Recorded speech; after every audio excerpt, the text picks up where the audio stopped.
Panagutin hindi lang ang contractors kundi lahat ng sangkot. Yan naman ang banat ni Vice President Sara Duterte sa gitna ng issue ng maanumalyang flood control project sa bansa.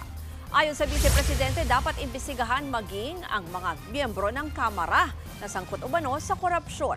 Matatanda ang sinabi ni VP Sara noon na isa sa mga dahilan kung bakit siya umalis sa Department of Education ay dahil aniya sa mga korap na kongresista.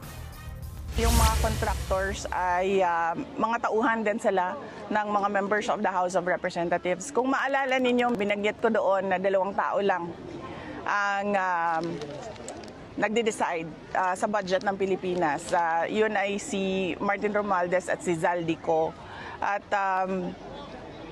yung mga kasamahan nila o mga grupo nila, kasama din nila yon sa paghati-hati noong budget ng Pilipinas.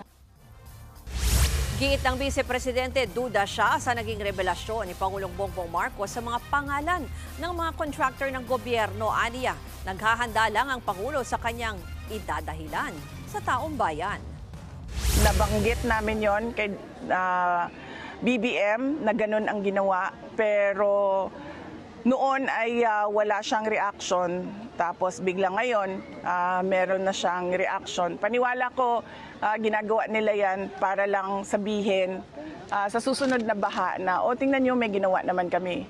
Mga kapatid, Ruth Cabalco, para sa mabilis na pasada ng mga balitang dapat niyong malaman, mag-follow at mag-subscribe sa social media pages ng News 5.